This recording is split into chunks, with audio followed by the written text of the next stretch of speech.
Hello, everybody. Welcome to the Soul Rose Show. I'm Cherie Burton, and this is a podcast where we explore the intersection between ancient feminine wisdom and the modern path of soul evolution. Today is definitely about this ancient feminine and how it rests in what we call the portal of the womb. As you listen to this, keep in mind that Nicole's experience is hers, my experience is mine. The subconscious works through the language of symbols.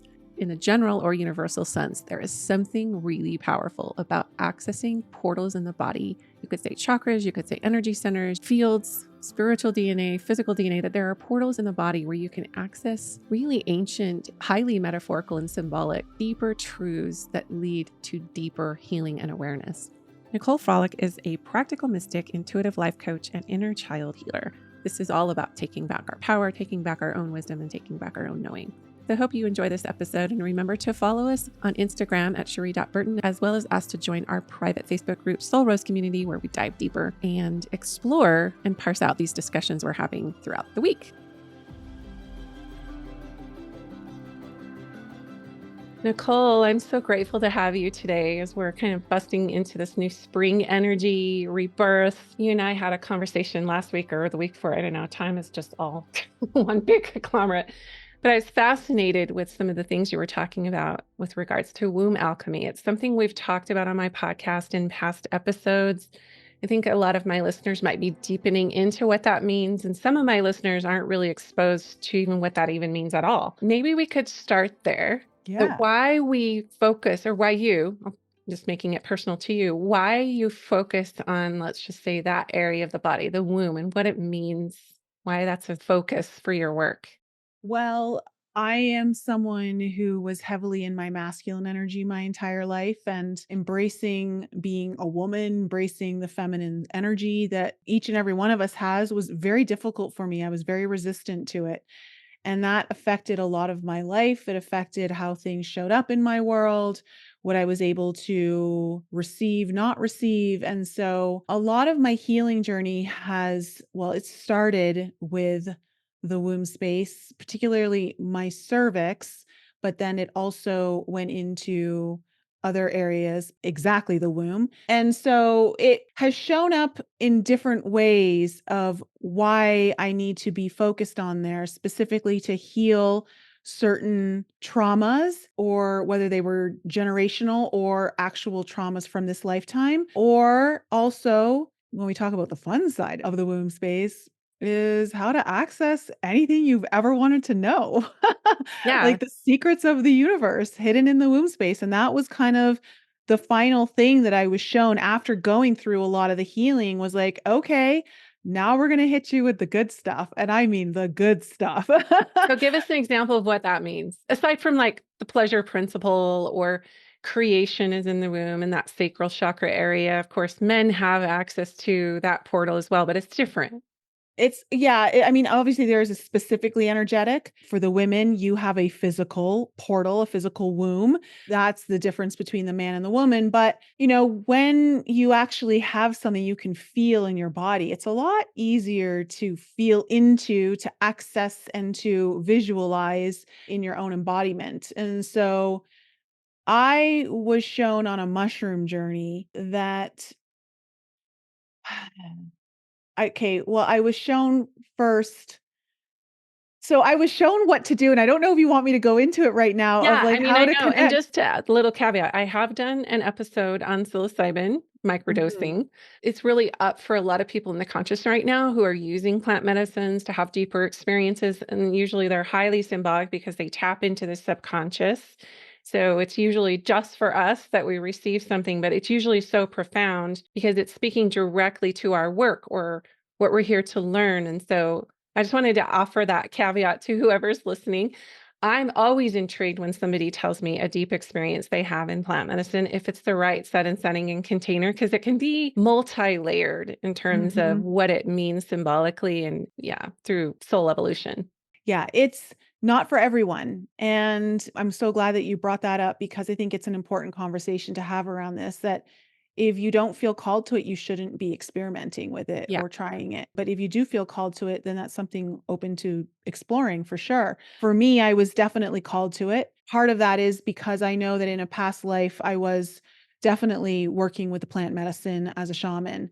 And so this was kind of reactivating that part of me and bringing in past life experiences into this now, which were laying dormant until this time period. And so in this journey, which was not a microdose, this was a macrodose journey, I was guided to drop into my womb space. And through a sequence of events of how I did that, when I fully surrendered, what happened is as I was laying in the waters of the womb and I saw light language symbols all lit up, floating down like raindrops hitting the water that I was being held in. Upon full surrender, the portal of the womb literally opened up like a planetarium where I saw the galaxy.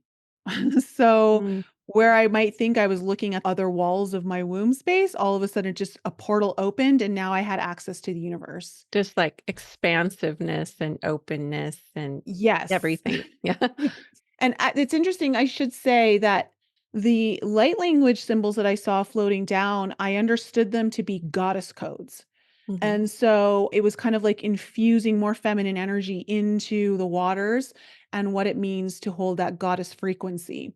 And so when I opened up this portal, I was like, oh, okay. So now my consciousness is now out in the universe. And I am understanding that I can ask any question I want. And because I'm so open and surrendered and I'm in that receptivity mode, I can receive the answer to anything I ask. And I was This is so shown that, powerful. I'm just gonna stop you there. Just yeah, that's hitting me that this word receiving or being open. And don't you feel like that's when the greatest answers arrive is when we're in receptivity? And like you were talking about, you typically oriented towards your masculine, which is like, let's figure this out, let's get this done, let's move to action. But this is a different way to get what you want, for lack of a yeah, better phrase, is just to be in that openness and that receptivity.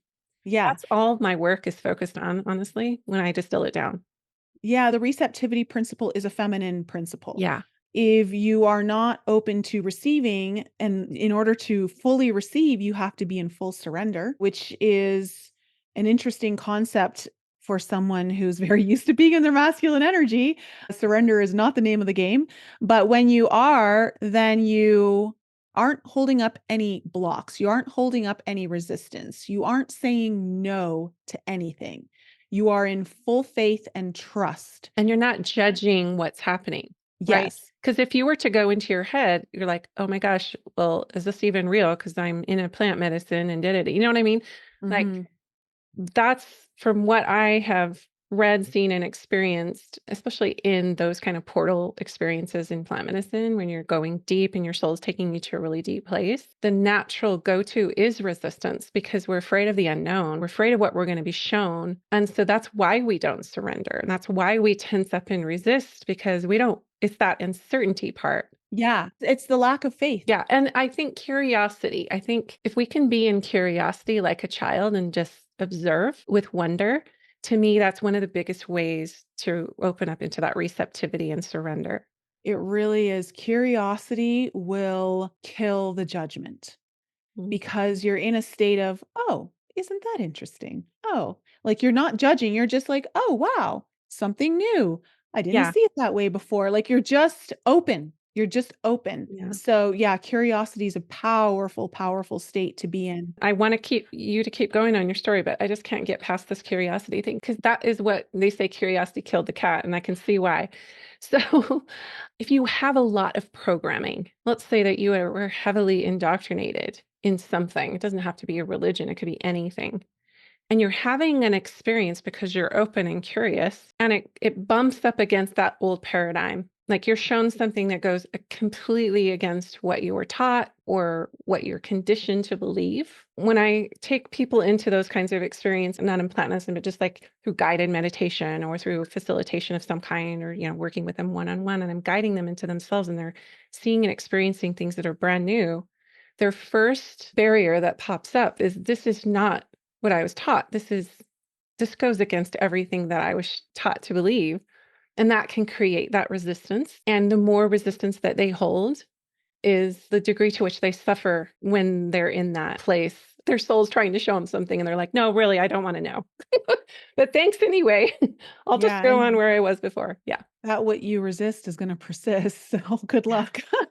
Right. It'll show up in another way. If it's not in that medicine journey, Yeah. the universe will try to show you something in another. Yeah. I've learned through plant medicine journey to not be scared of whatever I'm being shown, to not be in resistance because whatever it is, it's just another version of me. And if I am dedicated to the path of truth, which is the path of awakening, then I have to be willing to see it all. I just hold space for just being open to seeing something that is just another fraction or fractal or piece of me that maybe I don't want to look at. And okay, well, now let's look at it. And Mhm.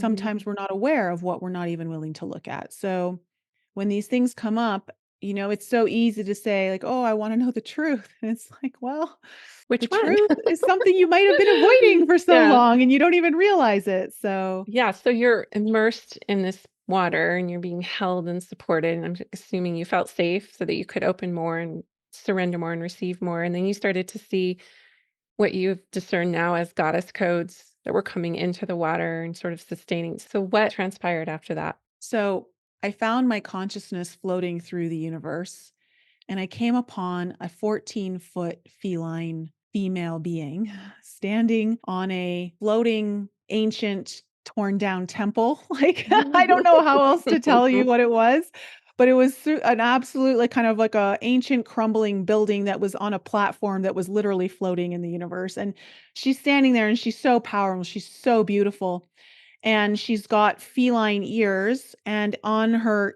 this is something that I don't know why I remember this, but there were 2 lines that crossed through the front of her ears, and she told me that her name was Niet, N-E apostrophe E-T, and she had these really white eyes, like there was no color, no pupil, no nothing, and she just kind of stared into me and she started to communicate with me telepathically. And she was downloading me with all of this information that was for the understanding how to activate the womb for increased fertility, for increased creation, for increased ability to heighten your intuition, like whatever it might be. And as she was downloading, all of a sudden the whites of her eyes just became like a movie screen and all these visions started crossing over her eyeballs. And I was just immersed in this like storytelling that it was the most incredible telepathic kind of download that I've ever received. And just I didn't know everything that I was getting in the moment. I unpacked it in the next coming days and weeks and turned it into a course that I offer now. It was quite stunning Hmm. to see that. And as the journey continued and she was always there, but I was no longer floating on this ancient temple platform. I had a massive Kundalini awakening, not in a scary way, because I've had that before. I had that in my earlier phase of my awakening journey in my early 30s. But now it was all about the pleasure. It was all about the enjoyment. It was all about the curvy, seductive, feminine magnetism of like movement and flow and luring things into you. And I was being shown how to go into other dimensions of reality of what it is that I want to create and go in and find the threads and weave them into this dimension. Hmm. And so I was just kind of shown like you can pick things up from other dimensions and weave them into here. But then I was also shown how to. So as a woman, we know that in the masculine feminine polarities, there's like a hunter and a prey, right? Yeah. Yeah. Well, and this was taught to me a year earlier and says you got to learn how to become the huntress. And I wasn't really sure what that Mhm. meant. Reminds me of the archetype of Artemis. Are Okay, you so I familiar with don't, that? no, no, I'm not. And Diana, they're both the huntress archetypes for the divine feminine. Okay. So I don't know exactly how they're portrayed, Mhm. but I know how it was shown to me. Mm. And it was the way I was being shown to use was, of course, our senses are very important. And I was shown to use the sense of smell. And the My reason why is favorite. because the sense of smell can be very intoxicating. Hmm. And that doesn't necessarily mean it's a bad thing. Like there's polarities within everything. And so I was shown to go into different dimensions of reality, of existence, of what it is I wanted to create or what I wanted to pull or attract towards me, Hmm. and start dropping my scent into those areas so that the person I wanted to find me would be able to follow my scent back to me. Were you shown how to do that? That's super cool. Mhm. Because Yeah. I'm hugely into aromatherapy and I've studied smell like you wouldn't believe. The pedagogy of smell is like your most complex scent. It's 10,000 times more complex than even your sense of sight. And it's the only direct portal to the amygdala in your brain. There's so many things about scent that I think are going to start coming more into the consciousness, but that's so interesting that you were shown that Yeah. because it's a very feminine. If you think of like pheromones and aphrodisiacs that only come through, everybody has their own signature like scent. Mhm. Yeah, no, Taking exactly. perfumes and aromas out of it Mhm. completely, yeah. Mhm. So were you kind of shown how that works, like how to do it? Was it just like commanding it through visualization or how? A lot of it was visualization and meditation and action in the meditation. So, whenever I'm in meditation, I always activate every sense I have. And when I'm visualizing myself somewhere, I activate my sense of touch, smell, sight, hearing, everything. So that when I'm in the area that I am playing in, Mhm, that I feel like I'm there, like literally feel like I'm there. And so I went into a space and I started to take my hands and fingers and run them along the furniture and leaving my scent in the furniture and just walking through the area, like walking maybe by the curtains or whatever it was. And I just make sure I was dropping my scent and leaving my scent everywhere that would be engaged in that place, and putting out the intention that, you will find me. mm, And I don't know when that will be. I have faith and trust that the timing will orchestrate when it's correct for me and whatever reality I'm interacting with, mhm. or person in that reality I'm interacting with.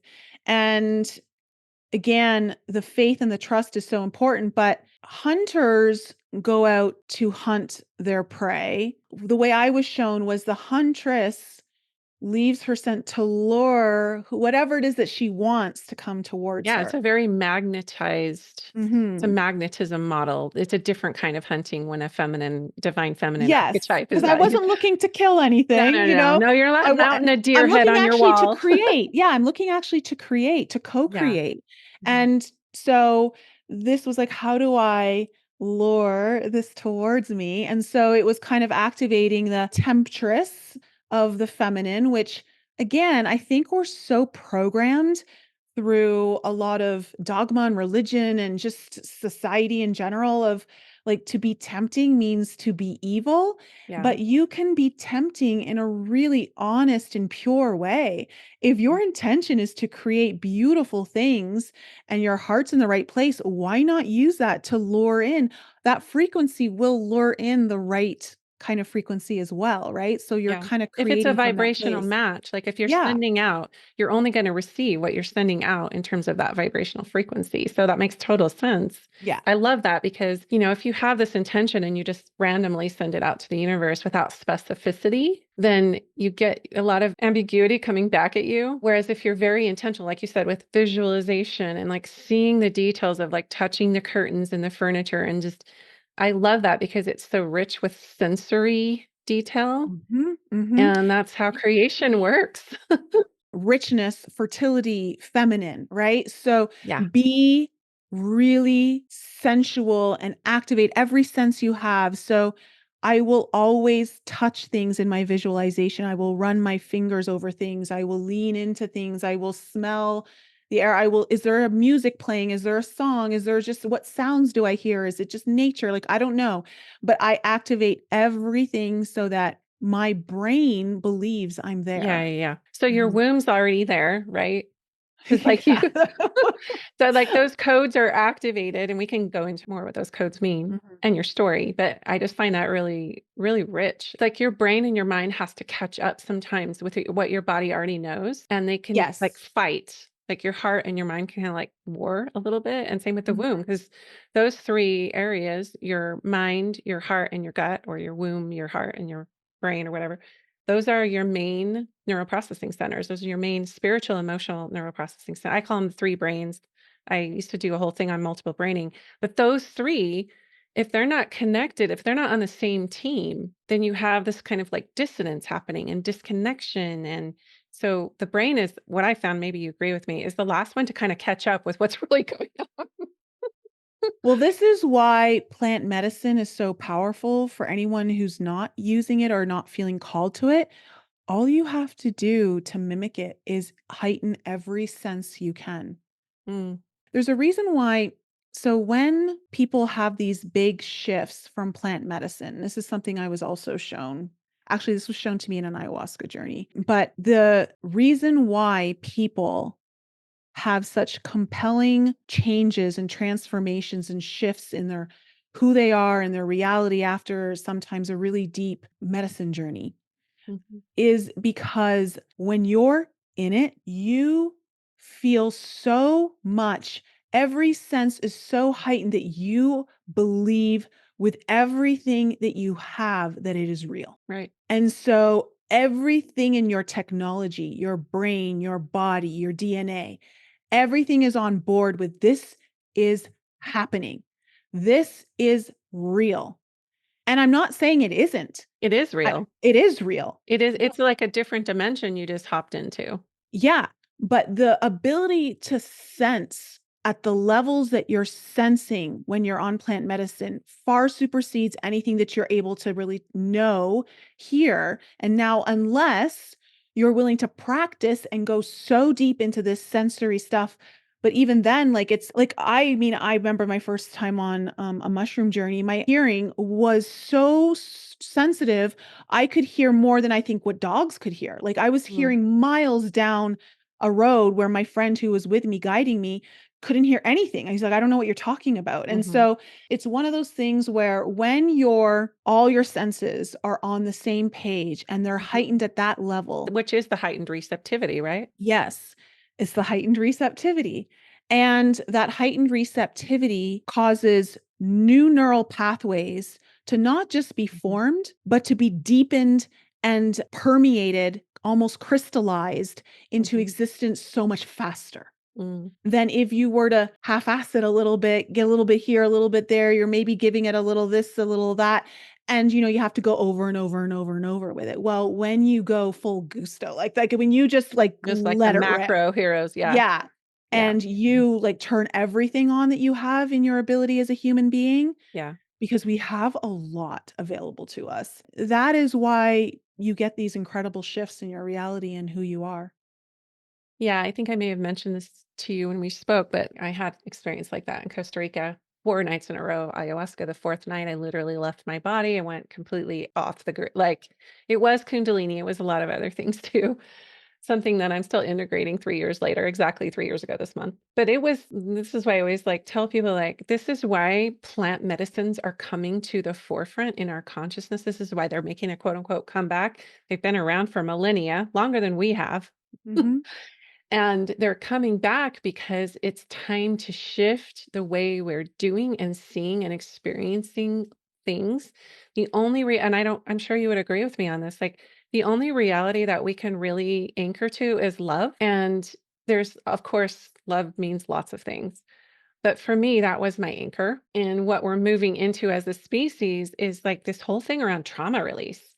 So we've inherited all this intergenerational trauma, and the wisdom of the earth knows what is going to take us through that in the most efficient, not easiest way. I will say it's not like going to get high, just FYI, everyone listening. That's not what it's about. It's about accessing parts of you that you cannot otherwise access because you have all these protections in place. And some people call it ego, something, whatever it is. It's there to keep you and survive. It's helped you survive to this point. And Mhm. so we can't see what we can't see. Mhm. And I do believe it is the new frontier in medicine. I mean, my background is in psychology. I've studied tons of stuff around mind body. But until I went into like openness and receptivity and didn't close down because it was this old paradigm, I was taught it was all about Satan and evil spirits getting into you and all these things. I had to just release that. And like you were said, you got called to it, right? It calls you or it doesn't. And Yeah. it called to me for like 2 years. Finally, I said yes. And then anyway, so I love this idea of the heightened receptivity. When you were shown what you were shown and the expanse opened up, let's just say, and you're just kind of like just envisioning it as like a 360 of this openness, right? All around you. And you saw this beautiful creature. When you told me that the first time, I was thinking of Sekhmet, the Egyptian goddess who comes through a lot for people in archetypal ways, but it was probably not her. It's like Niet. Is that what you said? That was, Yeah, it's a different being. but it's just like Never raw heard of power. never heard of Niet before. Just that's what came through, and I was shown how to spell it, But and those feline archetypes for the divine feminine are nothing but raw power. It's just mm, the most powerful feminine force, you could say. I I know I've definitely got some Lyran energy here, but I've the feline archetype is so interesting. I find cats here on this planet just so beautiful to observe. I've even had a union ceremony with a black jaguar for my abilities to guide people on deeply transformative, dark, and shamanic journeys of going into the deepest, darkest place and rebirthing yourself into the light. And I literally became a cat when this happened. Like I could feel a tail. I Mhm. could feel my legs started moving in this different pattern that I'm like, what is that? And I still do it to this day now. Like even when I'm like just, lying in bed or something, I'm like, oh my gosh. And it's so incredible what activates within us. We're capable of feeling and knowing and embodying. And I love the feline energy. It is, you're right. It's raw power for sure. Yeah, and like you said, there's been an association with somehow like if a woman has power, she's either a seductress, she's manipulating, she's this, she's that, whatever. Because it's so And powerful. yeah, because it is the most powerful force. You've gotta make it bad so people stay away from Yeah, it, right? you gotta And fear but it. Yeah. yeah, but it can certainly be used for good. Yeah, it is good. It is good. Mhm, So, mhm. so you were shown how to kind of like leave your scent, which is really powerful. And then what happens? I just went through this complete I was just downloaded with so much stuff on Mm. how to create this way, how to take people on their own journey, how to clear the shame, the guilt, all that from the sacral chakra to release the womb from literally lifetimes of ancestry, lifetimes of shame and guilt that suppresses the goddess energy within the womb. I was shown that one of the goddess codes is actually the number 5. Mm. And I thought that was interesting because I was also shown, like, just really quickly so our hands have 5 fingers, our feet have 5 toes, and we have 5 orifices on our face, And I'm actually. 55, just FYI. There you're 55, there you go, you're perfect. You're in total goddess mode right now. But the reason I was shown the number 5 was, 1, the number 5, I don't know if do you study tarot or No, but I really am numerology? into like 222 shows up for me all the time, the number 7, so I've dove into those and some with Okay. the 3s and the 1111, but not the 5. 5 is traditionally a very challenging number. Hmm. When you see the number 5 show up, it means obstacles, challenges. It's you see the 5 in a tarot reading, you're like, "Oh, a 5 just came up," you know? Mm. But I was shown that the 5, the original blueprint of it is a goddess frequency because it actually allows you to overcome all the obstacles and challenges with a lot of ease. Even when you think about the birthing of a baby into this world, you go through labor pains, right? Birthing pains. But what comes through it is incredible gifts. Now, what was taken with the number 5 and how we understand it now is the patriarchy in a sense of suppressing the feminine to make us scared of the five, to make us think the five was bad, to make us think that the five just meant loneliness, the five just meant challenges, the five just meant isolation or lack or whatever it is that is associated with the number five. And it's actually the exact opposite. It is total abundance. Mm. I was told to make sure I had fives in my price code for the course when I offered it because it was really important to That's so do funny. that. All my courses are like 222 777. Because I those numbers mean a lot to me. Yeah. Yeah, so they Mhm. they work for you, yeah. And so that was kind of like I was shown how that was part of the way that there's a goddess code held within the number 5. Mm. And, oh, here's what's really cool. I didn't realize this until actually talking about it, but my dad was actually trying to show me the goddess code from when I was a kid without him ever even knowing it. He wasn't conscious of this at all. Mm. But his favorite number is number 5. And he Mm. had his hockey jersey was number 5. He had the number 5 on Oh, his wow. license plate in his car. Like, it was just 5 Mm. everywhere. Like, 5 was his thing. Mm. And I just thought that that was so interesting that I was being shown that even as a kid, but obviously wouldn't know anything about it until this was all revealed to me. Yeah. And so and interesting that it was my dad that was showing me that. That is beautiful. When you were talking about sending, what kind of weaving threads together and like pulling them to you. And I was just in my mind looking timelines in our lives. So when you said that about when you were younger, I mean, sure, that was one of the threads that you were able to pull through. I can look back on my life and see where the number two showed up the same way. So interesting. How long ago was this journey that you did, by the way, that the one that you were just talking about? Almost a year and a half ago. Okay. So how now, like integrating that and bringing it into your work, because usually if you have an experience like that, it's because you have a path with helping others to claim that or see it or guide them into that same space.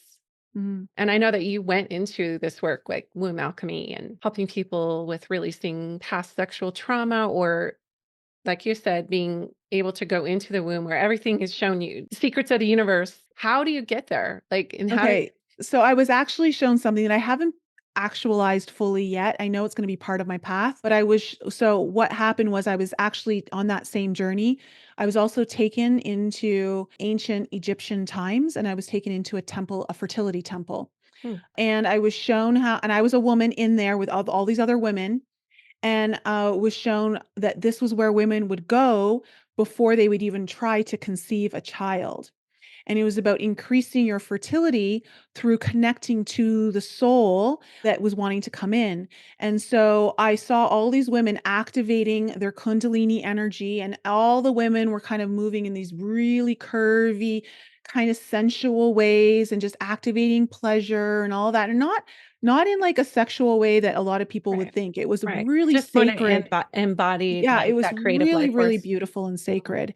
And as the women were doing this, a portal opened up in the temple, again, to the galaxy. All of a sudden, I started singing a song, and I saw the song leave my mouth in a frequency, energetic form, and I saw it traveling out through the portal into the galaxy, and it reached a soul.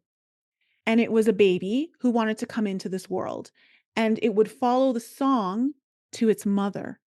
And this is how you increase the fertility and increase your chances of actually getting pregnant. Mm. And so this was something that I'm going to teach women. Like I've already been shown like certain things of what to do, but to kind of bring back some of the ancient ceremonies, but modernize them because so many women are having trouble and difficulty getting pregnant in a very masculinized energy form because women have been so masculinized over the last few decades, and how to teach them to kind of reconnect, but through these ancient ways. So that was really beautiful, and I That is watched beautiful. I the love that. soul, That like, follow frequency. in. Yeah, music. Yeah, and I don't know, I've also heard, which is interesting, I was told after, that there are tribes, like, say, in Africa, that the mother sings a song Yeah, I before was she's can yeah, yeah, that is a thing. Yeah. yeah. I studied conscious conception when, and I think I may have shared this with you, that I had like 4 miscarriages in a row because I saw these 2 children in a vision and they looked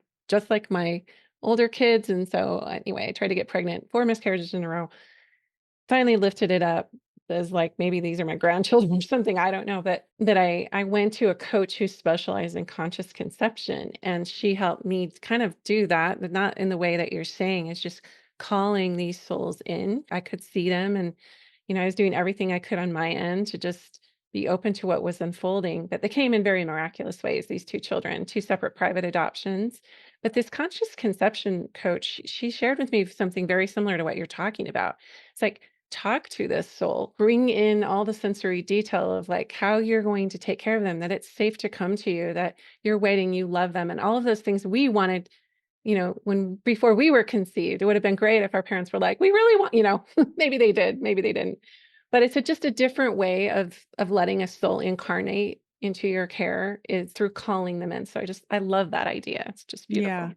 Yeah. It's amazing what we can actually do. There's so many techniques and options available to us if we're willing to open our minds Yeah, that's just it. I and our think we're womb living in a space. time where we have to literally come home to our senses, open up, let go of the old paradigms that aren't serving us, that have been making us sick and keeping us in these old patterns. What I would love for you to do is to take us through sort of I know you have a certain process that you use for helping us connect into the womb space. It's a very unique one, and it has to do with those Yeah. three brains I was talking about. So maybe you could just share with our listeners, like, the way that you support or guide someone into really accessing their womb wisdom.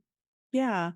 So how I was shown first was, you want to just get comfortable, close your eyes and whatever, if it's sitting on your meditation cushion, you're on your bed, in a chair, whatever it is, and really bring your awareness to your pineal gland and have your consciousness resonating there and just hovering there.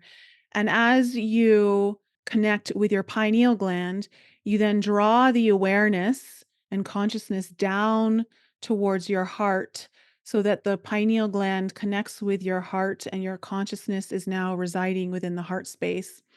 And then to continue allowing that connection to be drawn and furthered as you drop your awareness into your womb space, Mm. which is the sacral chakra. It is also your intuitive center. And as I was being shown to drop my awareness, I was being shown to drop my awareness as if I was this tiny little person, Little Nicole. a little tiny Nicole, and dropping down and then dropping into my actual womb where I saw myself resting in the eternal waters of the womb space and to feel the warmth and the surrender and to just allow myself to be supported, to allow myself to let go and know that I am held and that I am safe. And that is the essence of the womb space. Mm. And I had to really tune into my own internal faith and to trust that where I was absolutely divine and safe for me to let go. And so I kind of allowed myself to feel like I was floating in the water and feeling what it's like to be buoyant and being held. And I felt the temperature in there was very comfortable, and it's not like too warm, it's not too cold. It's Mhm. just like the perfect temperature. And that is when I allowed, I guess I saw, but I also kind of guide people to allow for light to start raining down around you, whatever color really resonates with you. If you see symbols, if you see cuneiform, if you see whatever it is that you see, any kind of symbol like floating down, maybe you don't see anything, maybe it's just light. That's totally okay. And as you see the light floating down, see it touch the water and it just kind of sparkle and shine and expand through the water and disperse and infuse Mhm. the water that you're in with all of this high frequency light. And through there, you just keep surrendering and surrendering and surrendering and surrendering until you've really truly allowed yourself to completely let go. And when you do, that is when it's time for you to open the portal and ask the universe anything you wish. Mm, how beautiful. Mhm. That's probably the best visualization exercise I've heard of getting into your womb space. So thank you. I You're love it. welcome. Yeah, anything that's fun, I'm down for. I know, right? It's that feline in you. Okay. Yes. All right, Nicole, I know you have an offer coming up, and please share with our listeners how they can find you online and then what you've got in the works. Yeah, I mean, I'm on Instagram, TikTok, Tube are my main ones, and my handle's Nicole Frolick. So it's easy to find me there. My website is nicolefrolick.com. I am going to be holding a masterclass on how to heal generational and childhood trauma without the use of psychedelic drugs and without taking years of therapy. This masterclass is something that I was again shown through a medicine journey on how to help others who maybe don't want to or not called to help heal this. And I'm gonna be holding that masterclass in, I think early May, that will be the next one, So and coming it'll up. be yeah, coming up, and I'll also be opening up a limited space group coaching program that's 8 weeks long, where I will guide you through the process of the unmasking, looking into the guardian of the gate, which is something I talk about with generational trauma, which is like the invisible wall that holds everyone back from whatever it is that you want. We tear down that wall, we remove it from your DNA, from the genetic trauma that's passed down to you. I take you on a deep dive into your subconscious. We start to reclaim all the lost parts of you, and then I help you rebirth yourself into a higher form of destiny that you feel called to. And so Mm. that program will be kicking off in May as well. So if either of those you feel called to, I'll give you the link for that. And of course, if anyone's interested in the Womb of Activation course, that's always available in my academy. Yeah, fantastic. Well, thank you. Thank you for these resources and thank you for what you shared today. It's really powerful. Yeah, no, thanks for having me. Hey, it's Cherie here. Have you gotten my free whole body healing kit mini course? All you have to do is ask to join our private Facebook group, Soul Rose Community, and we'll send it right to your inbox. And I want you to know that I am so grateful for every single one of you who listens to these episodes. You can follow me on Instagram at cherie.burton to deepen into the discussion that you heard today. And I would be ever so grateful if you would leave this podcast a positive review on Apple Podcasts. This allows many more people to find these kinds of healing and empowerment gems that we bring forward in our discussions. And if you want to see our faces, check out my Soul Rose Show YouTube channel. Have a glorious week, and we'll talk to you next time on the Soul Rose Show.